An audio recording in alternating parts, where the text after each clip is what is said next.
Mr. Anchor Show. Um, just like everything else, every time a school shooting happens, and parental advisory, by the way, because, I do use a little bit of language. Here's the thing. Sorry, I had to clear my throat there. I got a little bit of a frog stuck there. I know, shouldn't be sucking on frog legs like that, right? But anyways, um, no, I don't eat frog legs. I don't like frog legs. They're actually pretty disgusting. But anyways, the Florida shooting, just like any other school shooting, has thrust gun control up into everybody's face, and it's time to call some BS on every group. Um, you know, gun control is not the cure-all everybody will think it will be. As much as we'd like to think that there's this answer that will stop school shootings across America, the answer isn't clear cut as just one thing. It's a factor of several things. It's a factor of mentality. It's a factor of, guns. Yeah, we have a lot of them in this country. We do. Probably more than any other country that exists. Because we have rights. And those rights, give us the right to own a firearm. And then people will sit there and say, well, those rights were created, back when muskets were the thing. But, back then, muskets were considered a powerful weapon, the most powerful weapon in the world. And that right was given to us so that we could fight, the civilians, us as citizens could stand our ground in case we had to fight a tyrannical government. Because our founding fathers, they just had fought a battle against their own people, their own government, and they wanted the citizens to have access to the same firearms and have an even playing ground for civilians in case they had to stand up against a government if their government that they created ever became tyrannical. So, they should have access, civilians should have access to the same firearms that the government has access to in case the civilians have to rise up against the government. And that's what that law was created for. Uh, because our founding fathers, they just had done that. They had fought for their freedom against their own government. They created this country by fighting the government that they went up against. Well, it wasn't a government. I mean, it was a hierarchy. But anyways, I mean, it was still a form of government, no matter what it is. Government's government, no matter whether it's a king, queen, or a dictatorship, or even our own. It's all the same thing. It's being ruled by a specific functionality. So they had just fought that. So they wanted us as citizens to be able to take a stand and play on an even playing field, and that's why that right was created. So I mean, is it likely that we lifetime, but may eventually need to happen? And with the anti-government sentiment going on in this country right now, it may come a little bit sooner than we think. Uh, I hate to say that, but it may. The government that we have right now doesn't actually represent what we, the people, want. Uh, yeah, people will sit there and claim that, yeah, we elect officials and officials represent our views. But, once a person's elected, they can do as they damn well please. We have no say so after they're elected. And that's unfortunate. It used to be a time in this country where a person was elected and, then laws were created and we would get to vote on those laws during election time. Unfortunately, that's no longer the case. The elected official who's supposed to represent our views and the reason why we elected them could do as they damn well please and sometimes go against our views themselves. So, yeah, things might come to a boil, might come to a head sooner than we think, unfortunately. But I don't, I don't know. I mean, when it comes to gun control issue, it's not the cure-all everybody thinks it's going to be. People use the AR-15 for an example, and here's the thing: you want to know if people know what they're talking about when it comes to guns. Listen to people who argue about the AR-15. The civilian model of the AR-15 means you pull the trigger the civilian model that's available to any of us that we can buy, it's one squeeze of the trigger, one bullet comes out. As fast as you can squeeze the trigger, a bullet comes out. That is like any other handgun that is out there on the market, any automatic handgun. And that's not even being considered for a ban. So people sitting there screaming that the AR-15 is an assault rifle. No, it's not. Not the civilian model, the ones that we can get. It's not a full auto as everybody thinks it could be, or thinks it is. You know, it's not the version that the military gets. Nowhere near it. You have to do modifications to the gun to make it that way. So you can tell who knows about guns when you're debating this issue. So yes, we have to stand up for our rights, because you can't attack rights and then attack one right and then expect the other rights to be left alone. Attacking rights has to start somewhere, and by starting with the right to bear arms, it's going to lead to us attacking other rights and all of us losing all of our rights. So how do we solve this dilemma of school shootings? Well, like I said, it's not just the tool that is used that takes life that is the main problem. The problem is the mentality. The mentality of taking life is okay. It's spreading across the nation, or else these school shootings wouldn't be happening. What is causing our youth to think that this mentality is okay, and for people to think that it's okay to do this? We got to approach that issue. And no matter how much you do on stringent background checks, you know, a person can pass a background check, you know, and get a firearm, but anything can happen in a person's life to change that person's mentality, to make that person's mentality go to another extreme area.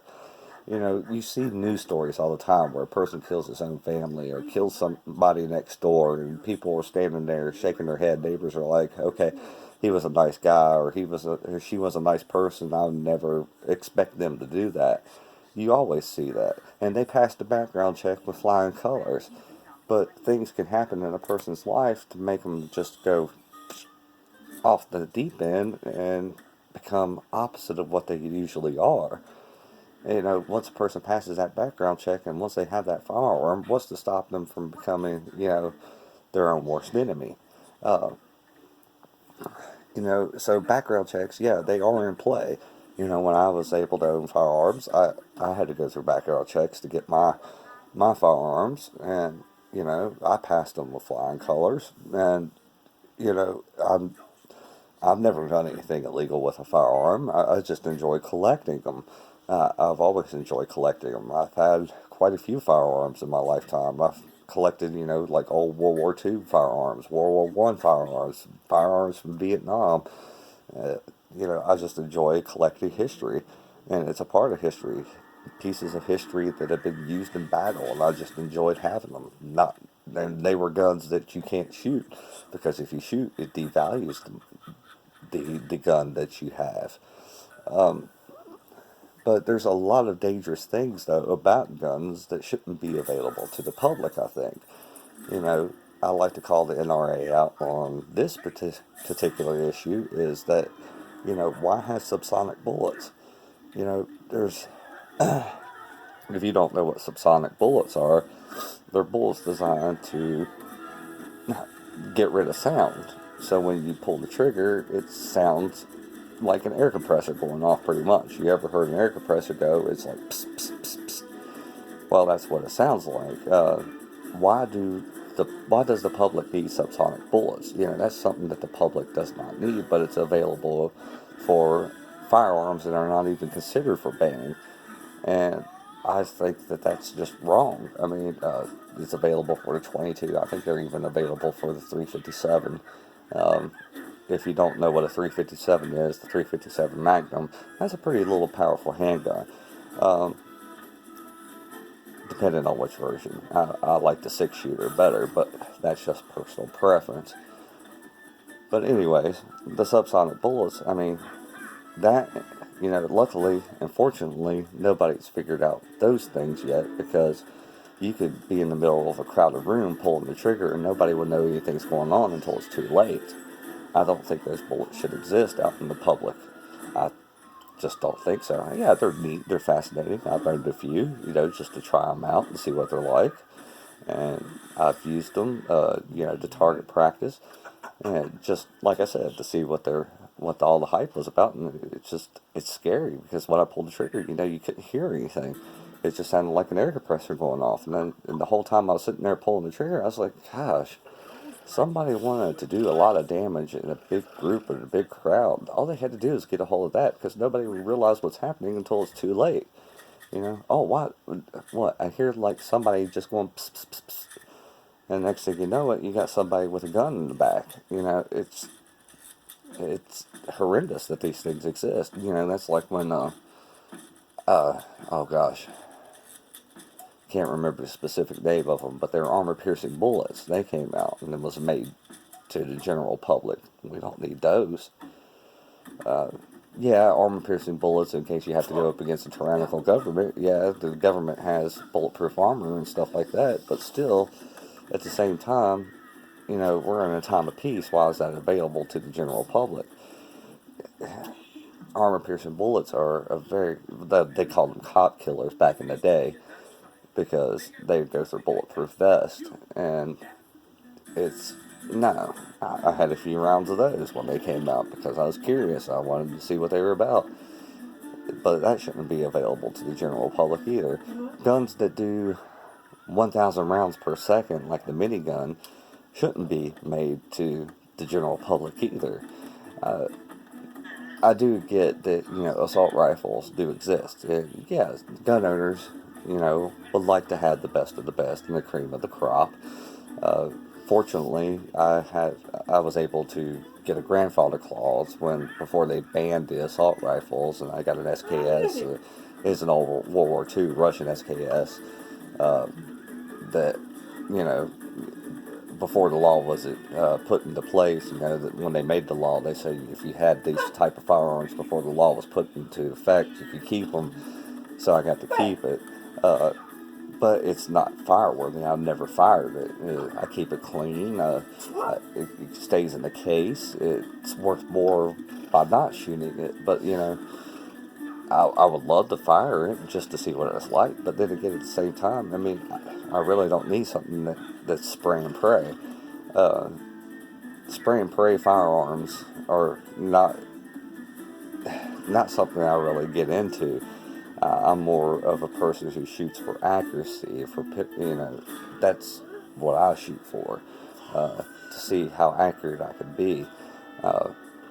With spray and pray weapons, I just don't like them. That's just trying to do massive damage, with little effort. So, fortunately, though, with most of these shootings that have been happening across America, nobody has been really into pinpoint accuracy. Because if that was the case, and people focused on accuracy, it wouldn't matter what type of firearm they had. The death tolls would be higher, way higher, if people focused on accuracy instead of just spray and pray methods. So we've been fortunate in that event. I mean, fortunately, none of the incidents that have happened in school shootings have been spray and pray methods or spray and pray guns. So, if somebody went in with a 6-shooter and knew accuracy and had a speed loader, they could do more damage than anybody with a spray and pray. That's just the way guns are, ladies and gentlemen. I hate to be blunt and sound cruel and callous about the subject, but that's the way it is. If people focused on accuracy for these shootings, the death toll would be much higher, and not the injury being much higher, and the death toll lower than the injured people. So how do we fix this problem? That's the thing I want to approach. There is no cure-all solution to this. You want to maintain people's rights, but then again, you want to curb, the wrong weapons and the wrong type of weapons and the wrong type of ammo from getting into the wrong type of people's hands. But then again, you can't change the mentality of people. You can't predict the mentality of people once they get these firearms. So what do we do? There is no cure-all solution. No matter how much we like to think that there is, there will never be. And it's unfortunate.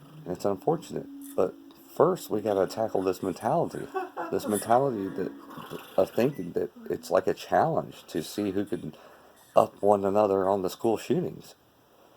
It seems like it's become a challenge to our youth, to say, okay, well, things aren't going my way.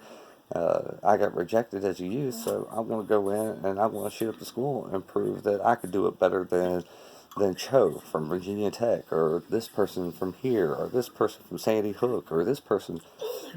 Why is that becoming a mentality with our youth? We need to question this.